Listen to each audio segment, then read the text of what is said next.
Al Gore, bring this up, Jordan. Al Gore is going to create an Inconvenient Truth sequel. So he's pretty happy about that. He's going to be creating the Inconvenient Truth sequel. And a British High Court ruled.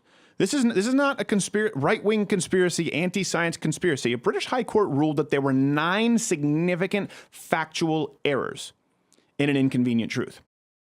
But they still allowed it in schools. So there's 9 significant errors, but we're still going to allow this to be shown in schools. With Al Gore, I'm sure you just must have jumped out of your seat when you heard that he was doing an Inconvenient Truth 2. Did you not know about this? Well, you know what's extraordinary, Stephen, is I'm just amazed he's alive, by the way. Because what's quite amazing is that because he said that we would be all dead by now. So I just think we should take a moment and celebrate the fact that we're even here, Stephen, because, a lot of people said we'd be dead. Now, obviously, they've been saying we're going to die for a really long time. But Al Gore said it, and you just like Al Gore. He was on a cherry picker. He was telling us stuff, and anyway, we're here, Stephen. So a lot to celebrate. I'm not sure what his film's going to be about because everything he said was basically wrong. Here's the story with the polar bears, Stephen. Yeah. Here's the story. Got it. They're smoking, and they're really fat, and they're hanging out in huge numbers, in record-breaking numbers. Yeah. A 40-year high in the population of polar bears. They're smoking, they're hanging out. It's a really good time for polar bears. Yeah. If anything, they're just getting very, very fat because life is good and life is lovely for the polar bears. I'm really curious to see this new movie of Al Gore's because I'm wondering, is he going to just drop his polar bears? Because obviously the polar bears have let Al Gore down and we're all disappointed about that. Yeah. But the polar bears had not.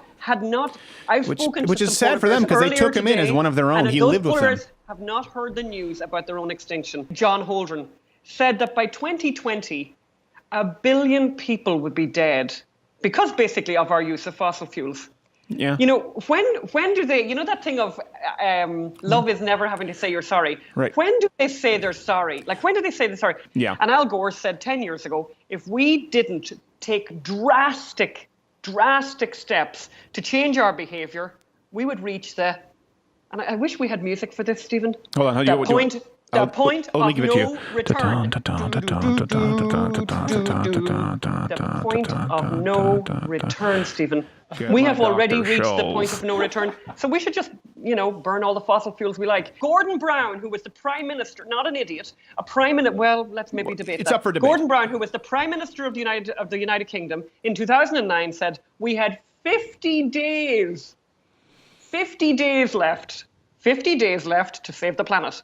Prince Charles, bless his heart. Ugh. Prince Charles, who we have the very funny video about him, Prince Charles Hypocrite, said in 2009 we had 96 months left to save the planet. Rajendra Pachauri, whose name I'm sure I'm butchering, the head of the IPCC, said in 2007, we had 4 years to save the planet. I don't know, maybe these guys should get together and come up with some kind of consensus on when it is that we're all about to die. George Monbiot, who we really do love, from The Guardian, said in 2002 that in 10 years, the world would have to choose between feeding the animals on the planet or feeding the people, but we couldn't have both. Well, let's just feed the people with the animals. That doesn't even seem like a riddle. I think it's extraordinary, how easy it is for elites who have the life that Al Gore has, the beautiful life that he has, flying around in planes and having lovely dinners and being warm in his lovely house and in other houses and using loads and loads of fossil fuels and being really wealthy.